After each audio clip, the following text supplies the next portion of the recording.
রাজ্যের প্রাণী সম্পদ বিকাশ দপ্তরের মন্ত্রী সুধাংশু দাসের হাত ধরে খোয়াই জেলার কল্যাণপুরে আজ এক নতুন অধ্যায়ের সূচনা হলো। মন্ত্রী ছাড়াও স্থানীয় বিধায়ক তথা ত্রিপুরা তপশিলি জাতি উন্নয়ন নিগম লিমিটেডের chairman Pinaki Das Chowdhury, block chairman Somen Gop, BSC chairman Indrani Debbarma প্রমুখরা উপস্থিত ছিলেন। উদ্বোধক তথা রাজ্যের মন্ত্রী সুধাংশু দাস নিজের আলোচনায় বলেন, এই প্রাণী চিকিৎসালয়ের মধ্য দিয়ে গোটা কল্যাণপুর এবং সন্নিহিত এলাকার প্রাণী পালকদের নানা রকমের সুযোগ সুবিধা হবে। মন্ত্রী দাবি করেন, এই সময়ের মধ্যে রাজ্য কেন্দ্রীয় সরকারের সম্মিলিতভাবে কৃষক থেকে শুরু করে প্রাণী পালক সহ সমস্ত অংশের সাধারণ মানুষের আর্থসামাজিক ব্যবস্থার মান উন্নয়ন সহ পরিকাঠামোগত উন্নয়নের জন্য বিশেষ সহায়ক ভূমিকা পালন করে চলেছে।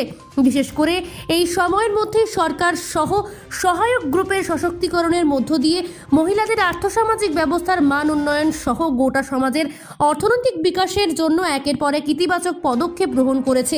রাজ্যের মতো করে কল্যাণপুরের উন্নয়নের ব্যাপারে অনেকটাই উদাসীন ছিলেন কথিত জনদরদীরা। কল্যাণপুরের আধুনিক মানের নতুন কলেবরে গড়ে ওঠা প্রাণী চিকিৎসালয়ের উদ্বোধন পর্বের সাক্ষী থাকতে এলাকার বিভিন্ন অংশের সাধারণ মানুষের উপচে পড়া উপস্থিতি এবং স্বতঃস্ফূর্ততা পরিলক্ষিত হয়। খোয়াই প্রতিনিধি রিপোর্ট, নিউজ অবিকল। আজকে কল্যাণপুরে আমাদের এআরডিডি ডিপার্টমেন্টের অর্থানুকূল্যে ভেটেরিনারি ডিসপেন্সারি নবনির্মিত দালান ভবন আমরা উদ্বোধন করেছি। আজকে থেকে এখানে কল্যাণপুরবাসীদের জন্য তাদের পশুপালনের চিকিৎসার পরিষেবা প্রদান করা, প্রাণী পালক যারা আছে তাদেরকে বিভিন্নভাবে সহযোগিতা করার জন্য এই অফিস আজকে থেকে শুরু হয়েছে।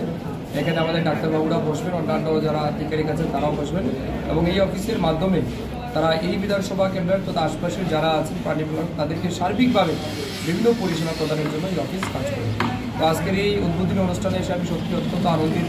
আমি স্থানীয় বিধায়ক যার আন্তরিক প্রচেষ্টায় এটা তৈরি হয়েছে, এটার জন্য আমি ওনাকে শুভেচ্ছা জ্ঞাপন করছি। কল্যাণপুরবাসীকেও আমার শুভেচ্ছা জ্ঞাপন করছি। এই নবনির্মিত দালান ভবন আগামী দিন এই বিধানসভা কেন্দ্রের সমস্ত মানুষের কাজে, বিশেষ করে পশুপালন যারা করছেন তাদেরকে অনেক বেশি উৎসাহিত করবে এবং অনেক কাজে এই অফিস আসবে। আমি আমার বক্তব্যে সব কিছু তুলে ধরেছি। আমাদের ডিপার্টমেন্টের পরিচালিত স্কিমগুলি রয়েছে, পরিকল্পনার মাধ্যমে আমরা কাজ করি। আমার বিশ্বাস এখন থেকে কল্যাণপুরের যারা পশুপালন আছেন বিশেষ করে তারা অনেক বেশি সুবিধা পাবেন। সব রকমের facility, medical facility, medicine facility, health care facility, এর বাইরেও এআরডিডি সেক্টরে ইনকাম জেনারেশন অ্যাক্টিভিটিসের ক্ষেত্রে আমাদের দপ্তর অনেকগুলি ইনিশিয়েটিভ নিয়েছে। সবগুলি যখন আগামী দিন ইমপ্লিমেন্ট হবে মানে অ্যাট এ গ্ল্যান্স দেখবেন আপনারা কল্যাণপুরের মানুষ অনেক বেশি উপকার এখান থেকে পাবেন।